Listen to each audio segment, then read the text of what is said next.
Film અભિનેતા અને અમદાવાદ શહેરના પૂર્વ વિસ્તારના સાંસદ સભ્ય પરેશ રાવલે રવિવારે પોતાના મત વિસ્તારની મુલાકાત લીધી હતી।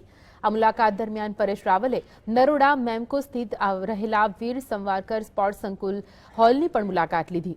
જો કે આ હોલની મુલાકાત બાદ પરેશ રાવલે જણાવ્યું હતું કે જે પ્રકારે આ હોલ મેમકો સ્થિત છે તેવો હોલ દહેગામ ખાતે બનાવવામાં આવશે, જેથી દહેગામના રહેવાસીઓને swimming pool, gymnasium, chess, table tennis સહિતની અન્ય સુખ સુવિધાઓથી સજ્જ કરી શકાય।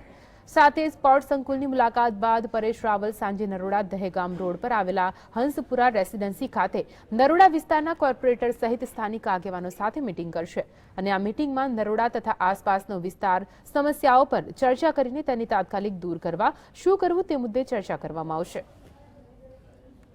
એક તો આનો મારે મુલાકાત લેવાની હતી, મારે જોવું હતું કયા પ્રકારનું સંકુલ બન્યું છે અને બીજો મારો હેતુ એ છે, ઉદ્દેશ્ય એ છે કે હું મારા મત વિસ્તાર દહેગામની અંદર પણ આવું કંઈક બનાવવા ઈચ્છું છું। એટલે એના પહેલાં જો મને એક આઈડિયા મળી જાય એ જોવું બહુ જરૂરી। જો ઉનાળામાં જે પણ કંઈ પાણીની તંગી થતી હોય એને દૂર કરી શકાય, પ્લસ ઉનાળામાં જે રોગચાળો નીકળતો હોય છે, કમળો કેવો, એના માટે કંઈ અત્યારે કંઈ આપણે પહેલેથી કંઈ પૂર્વ પગલાં લીધા છે કે નહીં એ બધાની ખાતરી કરી લેવી છે।